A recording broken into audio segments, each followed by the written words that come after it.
नमस्कार। आज हम पढ़ेंगे श्रीमद् भागवत गीता गीता प्रेस गोरखपुर की अध्याय नंबर 4 श्लोक नंबर 6। आप लोग ध्यानपूर्वक सुने। व्याख्या। यह छठा श्लोक है और इसमें 6 बातों का ही वर्णन हुआ है। अजय और ईश्वर, ये 3 बातें भगवान की है। प्रकृति और जोगमाया, ये 2 बातें भगवान की शक्ति की है और एक बात भगवान के प्रकट होने की है। इन पदों से भगवान यह बताते हैं कि साधारण मनुष्य की तरह ना तो मेरा जन्म है और ना मेरा मरण ही है। मनुष्य जन्म लेते हैं और मर जाते हैं, परंतु मैं अजन्मा होते हुए भी प्रकट हो जाता हूँ और अविनाशी होते हुए भी अंतर्धान हो जाता हूँ।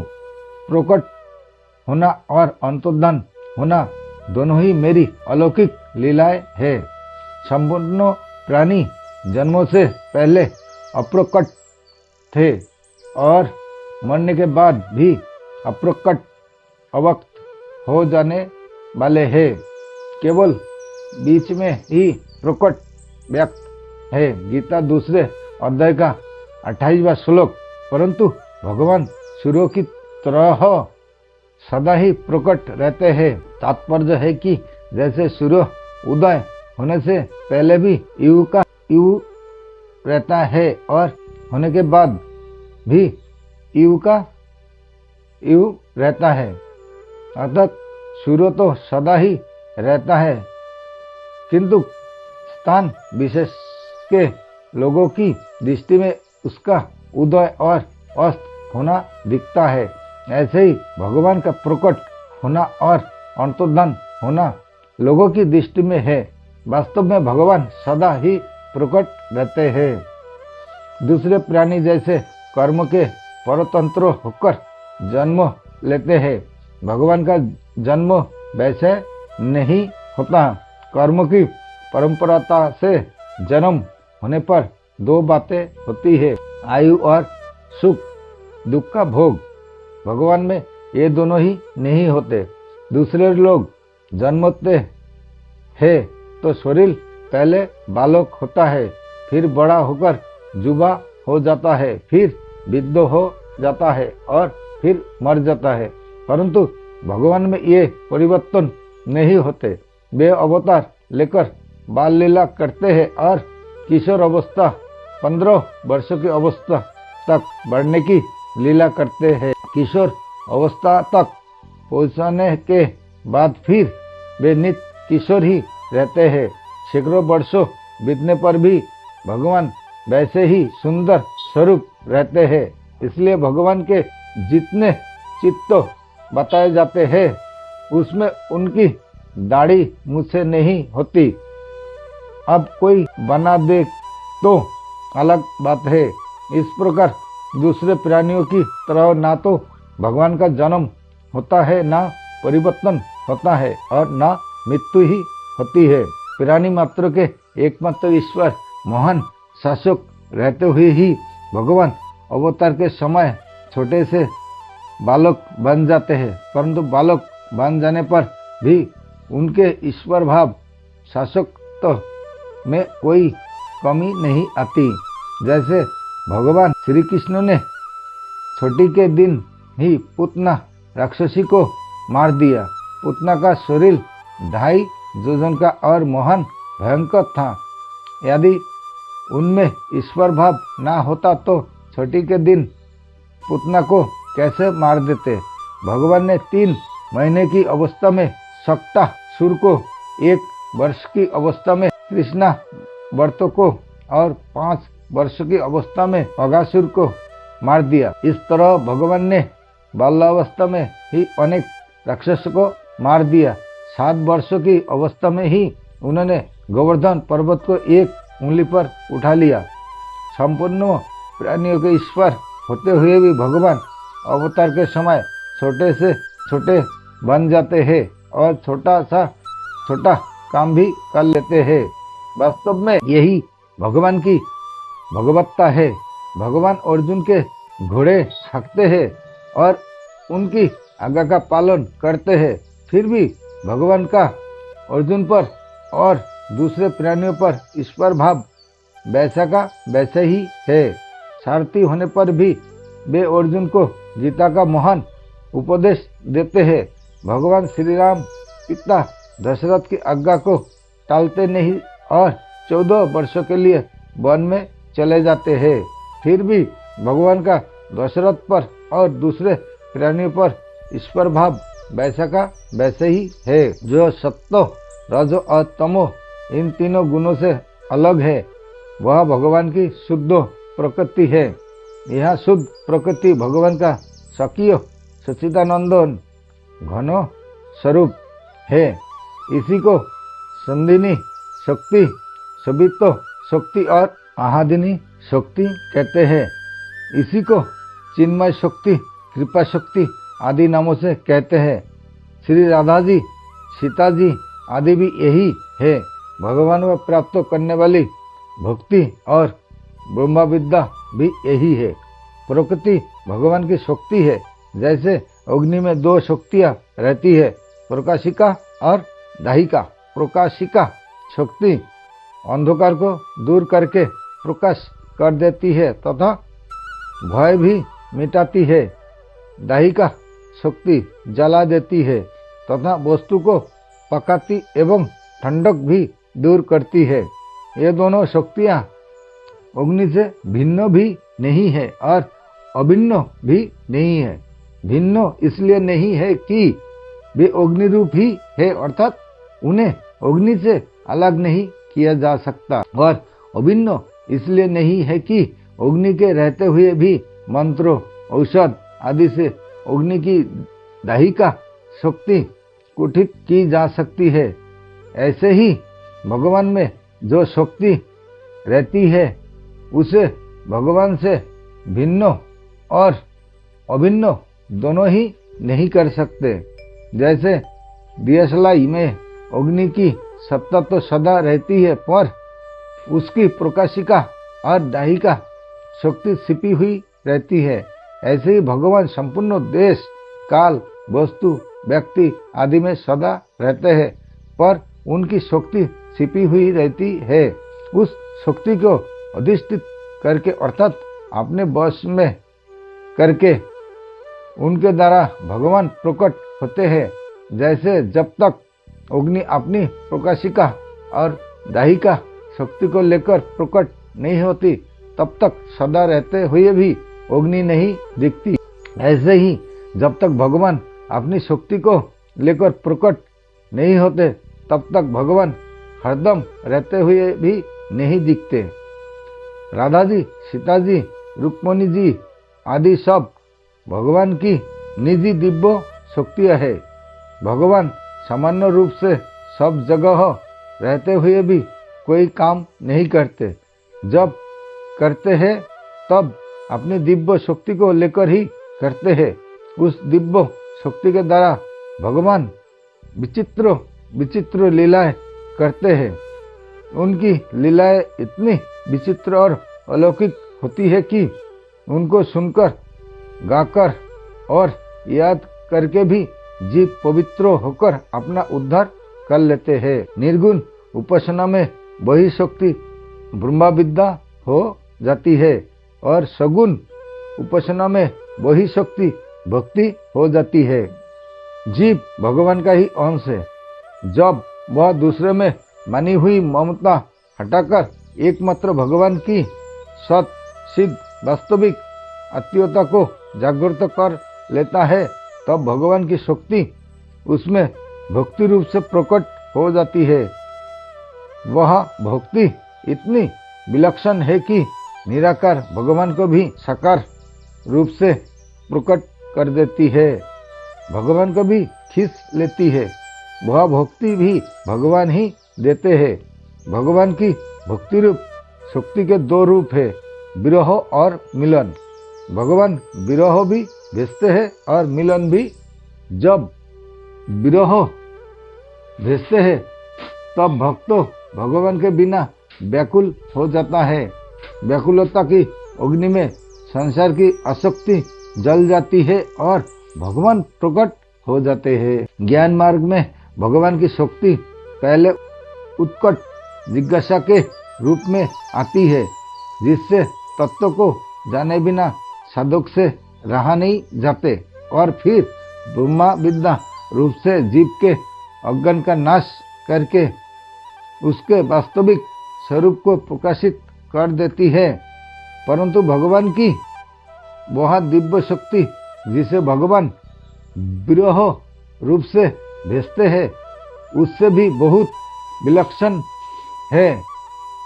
भगवान कहाँ है, क्या है, भगवान कहाँ है, क्या करूं, कहाँ जाऊं, इस प्रकार भक्त व्याकुल हो जाता है, तो यहाँ व्याकुलता सब पापों का नाश करके भगवान को साक्षात रूप से प्रकट कर देती है। व्याकुलता से जितना जल्दी काम बनता है, उतना विवेक विचार पूर्वक किए गए साधन से नहीं। विशेष बात, भगवान अपनी प्रकृति के द्वारा अवतार लेते हैं और तरह तरह की अलौकिक लीलाएं करते हैं। जैसे अग्नि स्वयं कुछ नहीं करती, उसकी प्रकाशिका शक्ति प्रकाश कर देती है, दाहिका शक्ति जला देती है। ऐसे ही भगवान स्वयं कुछ नहीं करते, उनकी दिव्य शक्ति ही सब काम कर देती है। शास्त्र में आता है कि सीता जी कहती है, रावण को मारना आदि सब काम मैंने किया है, राम जी ने कुछ नहीं किया। जैसे मनुष्य और उसकी शक्ति ताकत है, वैसे ही भगवान और उनकी शक्ति है। उस शक्ति को भगवान ने अलग भी नहीं कर सकते और एक भी नहीं कर सकते। मनुष्य में जो शक्ति है, उसे वह अपने से अलग करके नहीं दिखा सकता, इसलिए वह उससे अलग नहीं है। मनुष्य रहता है पर उसकी शक्ति घटती बढ़ती रहती है, इसलिए वह मनुष्य से एक भी नहीं है। यदि उसकी मनुष्य से एकता होती तो वह उसके स्वरूप के साथ बराबर रहती, घटती बढ़ती नहीं। अंत भगवान और उनकी शक्ति को भिन्न अथवा अभिन्न कुछ भी नहीं कह सकते। दार्शनिकों ने भिन्न भी नहीं कहा और अभिन्न भी नहीं कहा। वह शक्ति अनिर्वचनीय है। भगवान श्री कृष्ण के उपासक उस शक्ति को श्री जी राधा जी के नाम से कहते हैं। जैसे पुरुष और स्त्री दो होते हैं, ऐसे श्री कृष्ण और श्री जी दो नहीं है। ज्ञान में तो द्वैत का अद्वैत होता है, अर्थात दो होकर भी एक हो जाता है, और भक्ति में अद्वैत का द्वैत होता है, अर्थात एक होकर भी दो हो जाता है। जीव और ब्रह्मा एक हो जाए तो ज्ञान होता है, और एक ही ब्रह्म दो रूप हो जाए तो भक्ति होती है। एक ही अद्वैत तत्व प्रेम की लीला करने के लिए, प्रेम का आस्वादन करने के लिए, संपूर्ण जीवों को प्रेम का आनंद देने के लिए श्री कृष्ण और श्री जी इन दो रूपों से प्रकट होता है। दो रूप होने पर भी दोनों में कौन बड़ा है और कौन छोटा, कौन प्रेमी है और कौन प्रेमा, सब इसका पता ही नहीं चलता। दोनों ही एक दूसरे से बढ़कर विलक्षण दिखते हैं। दोनों एक दूसरे के प्रति आकृष्ट होते हैं। श्री जी को देखकर भगवान प्रसन्न होते हैं और भगवान को देखकर श्री जी, दोनों की परस्पर प्रेम लीला से रस की वृद्धि होती है। इसी को रास कहते हैं। भगवान की शक्तियाँ अनंत है, अपार है। उनकी दिव्य शक्तियों में ऐश्वर्य शक्ति भी है और माधुर्य शक्ति भी। ऐश्वर्य शक्ति से भगवान ऐसे विचित्र और महान कार्य करते हैं जिसको दूसरा कोई कर ही नहीं सकता। ऐश्वर्य शक्ति के कारण उनमें जो महत्ता, विलक्षणता, अलौकिकता दिखती है, वह उनके सिवाय और किसी में देखने सुनने में नहीं आती। माधुर्य शक्ति में भगवान अपने ऐश्वर्य को भूल जाते हैं। भगवान को भी मोहित करने वाली माधुर्य शक्ति में एक मधुरता मिठास होती है, जिसके कारण भगवान बड़े मधुर और प्रिय लगते हैं। जब भगवान गलवलों के साथ खेलते हैं तब माधुर्य शक्ति प्रकट रहती है। अगर उस समय ऐश्वर्य शक्ति प्रकट हो जाए तो सारा खेल बिगड़ जाए, गलवल डर जाए और भगवान के साथ खेल भी ना सके। ऐसे ही भगवान कहीं मित्र रूप से, कोई पुत्र रूप से और कोई पति रूप से प्रकट हो जाते हैं, तो उस समय उनकी ऐश्वर्य शक्ति छिपी रहती है और माधुर्य शक्ति प्रकट रहती है। तात्पर्य है कि भगवान भक्तों के भावों के अनुसार उनको आनंद देने के लिए ही अपनी ऐश्वर्य शक्ति को छिपाकर माधुर्य शक्ति प्रकट कर देते हैं। जिस समय माधुर्य शक्ति प्रकट रहती है उस समय ऐश्वर्य शक्ति प्रकट नहीं होती, और जिस समय ऐश्वर्य शक्ति प्रकट रहती है उस समय माधुर्य शक्ति प्रकट नहीं होती। ऐश्वर्य शक्ति केवल तभी प्रकट होती है जब माधुर्य भाव में कोई शंका पैदा हो जाए। जैसे माधुर्य शक्ति के प्रकट रहने पर भगवान श्री कृष्ण बसरों को ढूंढते हैं, परंतु बसरे कहाँ गया, यह शंका पैदा होते ही ऐश्वर्य शक्ति प्रकट हो जाती है और भगवान तत्काल जान जाते हैं कि बसरों को ब्रह्मा जी ले गए हैं। भगवान में एक सौंदर्य शक्ति भी होती है जिससे हरेक प्राणी उसमें आकृष्ट हो जाता है।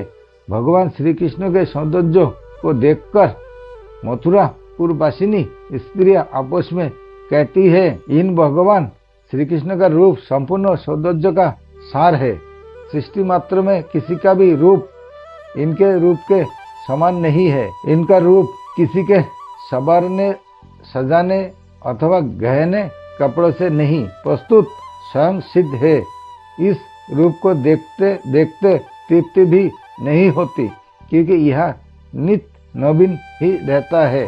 समग्र यश, सौंदर्य और ऐश्वर्य इस रूप के आश्रित है। इस रूप के दर्शन बहुत ही दुर्लभ है। गोपियों ने पता नहीं कौन सा तप किया था जो अपने नेत्रों के दोनों से सदा उनकी रूप मधुरी का पान किया करती है। सुखदेव जी कहते हैं, परीक्षित, मंच पर जितने लोग बैठे हैं वे मथुरा के नागरिक और राष्ट्र के जन समुदाय पुरुषोत्तम भगवान श्री कृष्ण और बलराम जी को देखकर इतने प्रसन्न हुए कि उनके नेत्र और मुख कमल खिल उठे, उत्कृष्टता से भर गया। वे नेत्रों द्वारा उनकी मुख मधुरी का पान करते करते तृप्त ही नहीं होते थे, मानो वे उन्हें नेत्रों से पी रहे हो, जिह्वा से चाट रहे हो, नासिका से सूंघ रहे हो और भुजाओं से पकड़कर हृदय से सटा रहे हो। भगवान श्री राम के सौंदर्य को देखकर विदेह राजा जनक भी विदेह अर्थात देहों की शुद्ध बुद्ध से रहित हो जाते हैं। मूर्ति मधुर मनोहर देखी भयु विदुहु विशेषी और कहते हैं, सहज विराग रूप मोनु मोरा थकित होत जिमी चंद चकोरा। वन में रहने वाला कोल भील भी भगवान के विग्रह को देखकर मुग्ध हो जाते थे। करो ही जोहारू भेंट धोरी आगे, प्रभु ही बिलो कही अति अनुरागे। चित्रो लिखे जनु जहो तहो थारे, पूरक शरीर नयन जल बाड़े। प्रेमियों की तो बात ही क्या, बैरभाव रखने वाला राक्षस खर दूषण भी भगवान के विग्रह की सुंदरता को देखकर चकित हो जाते हैं और कहते हैं, नाग असुर सुर नर मुनि देखे जीते हते हम कहते, हम भरी जन्म सुनहु सब भाई, देखी नहीं वही सुंदर ताई। तात्पर्य है कि भगवान के दिव्य सौंदर्य की और प्रेम विरह ज्ञानी मूर्ख बैरी असुर और राक्षस तक सबका मन आकृष्ट हो जाता है। जो मनुष्य भगवान से विमुख रहते हैं उनके सामने भगवान अपनी जोग माया में छिपे रहते हैं और साधारण मनुष्य जैसे ही दिखते हैं। मनुष्य यू भगवान के सम्मुख होता जाता है, यू भगवान उसके सामने प्रकट होते जाते हैं। इसी जोग माया का आश्रय लेकर भगवान विचित्र विचित्र लीलाएं करते हैं। भगवत विमुख मूढ़ पुरुष के आगे दो पर्दे रहते हैं, एक तो अपनी मूर्ता का और दूसरा भगवान की जोग माया का। गीता 7वें अध्याय का 25वां श्लोक। और मूर्ता रहने के कारण भगवान का प्रभाव साक्षात सामने प्रकट होने पर भी वह उसे समझ नहीं सकता। जैसे द्रौपदी का चीर हरण करने के लिए दुशासन अपना पूरा बल लगाता है, उसकी भुजाएं थक जाती है पर साड़ी का अंत नहीं आता। द्रुपद सुता निरबल भई ता दिल तोजी आए निजो धाम। दुशासन की भुजा थकित भई बसन रूप भय श्याम। इस प्रकार भगवान ने सभा के भीतर अपना ऐश्वर्य साक्षात प्रकट कर दिया, परंतु अपनी मूर्ता के कारण दुशासन दुर्योधन कर्ण आदि पर इस बात का कोई असर ही नहीं पड़ा कि द्रौपदी के द्वारा भगवान को पुकारने मात्र से कितनी विलक्षणता प्रकट हो गई। एक स्त्री का चीर हरण भी नहीं कर सके तो और क्या कर सकते हैं। इस तरफ उनकी दृष्टि ही नहीं गई। भगवान का प्रभाव सामने देखते हुए भी वे उसे जान नहीं सके। यदि जीव अपनी मूर्ता अज्ञान दूर कर दे तो उसे अपने स्वरूप का अथवा परमात्मा तत्व का बोध तो हो जाता है, पर भगवान के दर्शन नहीं होते। भगवान के दर्शन तभी होते हैं जब भगवान अपनी जोग माया का पर्दा हटा देते हैं। अपना अज्ञान मिटाना तो जीव के हाथ की बात है, पर जोग माया को दूर करना उसके हाथ की बात नहीं है। वह सर्वथा भगवान के शरण हो जाए तो भगवान अपनी शक्ति से उसका अज्ञान भी मिटा सकते हैं और दर्शन भी दे सकते हैं।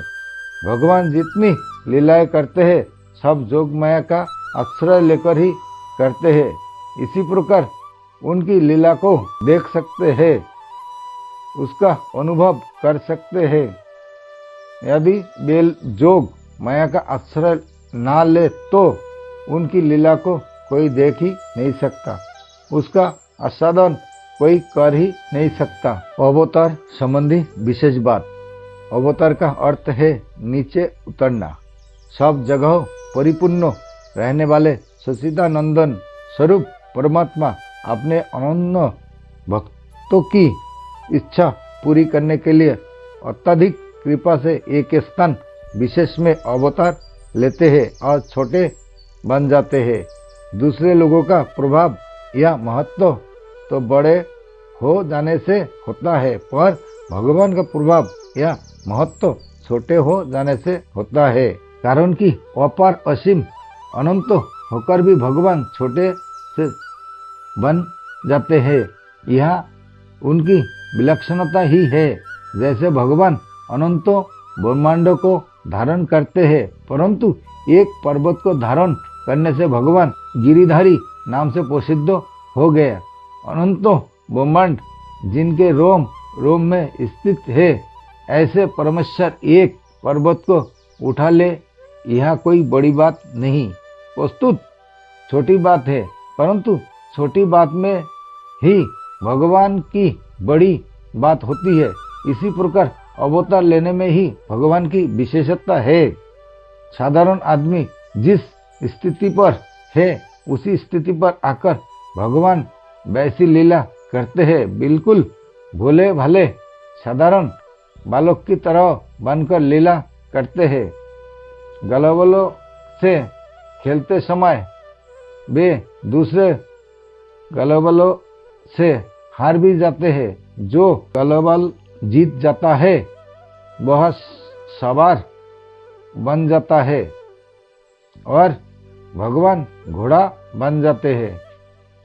यह उनकी विशेष महत्ता है। भगवान के प्रभाव को जानने वाले ज्ञानी महात्मा लोग तो उनके स्वरूप में मस्त रहते हैं, पर भक्तों को उनकी साधारण अज्ञ बालक की तरह भोली भाली लीला बड़ी विचित्र और मीठी लगती है। वह ज्ञानियों का ज्ञान नहीं चलता। ज्ञानियों के शिरोमणि ब्रह्मा जी भी भगवान की लीला को देखकर चकरा गए।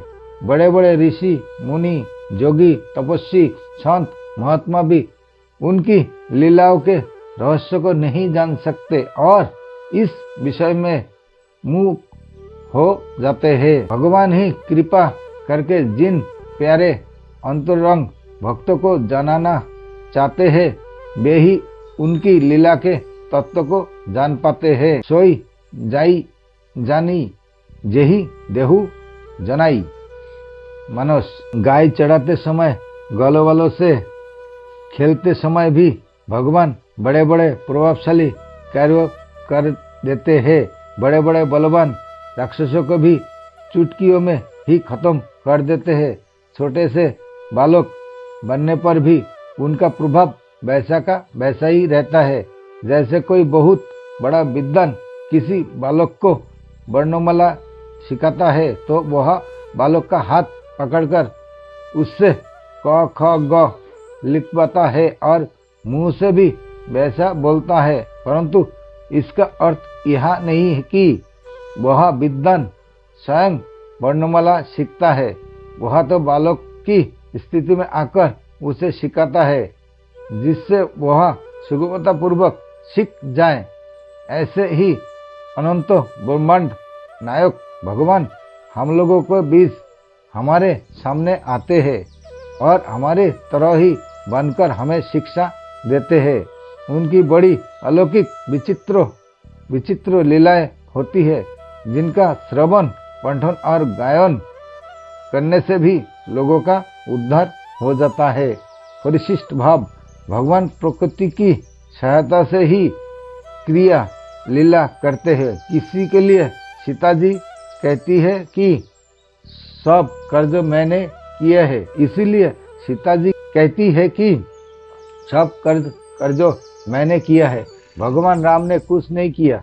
अध्यात्म रामायण बाल पहले अध्याय के 32वें से 43वें श्लोक तक। परंतु भगवान मनुष्य की तरह प्रकृति के अधीन नहीं होते, कारण कि भगवान के लिए प्रकृति पर नहीं है, प्रस्तुत उनसे अभिन्न है। गीता 7वें अध्याय का 4-5वां श्लोक भगवान को प्रकृति में स्थित मनुष्य के सामने आना है, इसलिए वे प्रकृति को स्वीकार करके प्रकट होते हैं, तभी मनुष्य उनको देख सकते हैं। संबंध अब भगवान आगे के श्लोकों में अपने अवतार का अवसर बताते हैं। नमस्कार, आज के लिए यहाँ तक।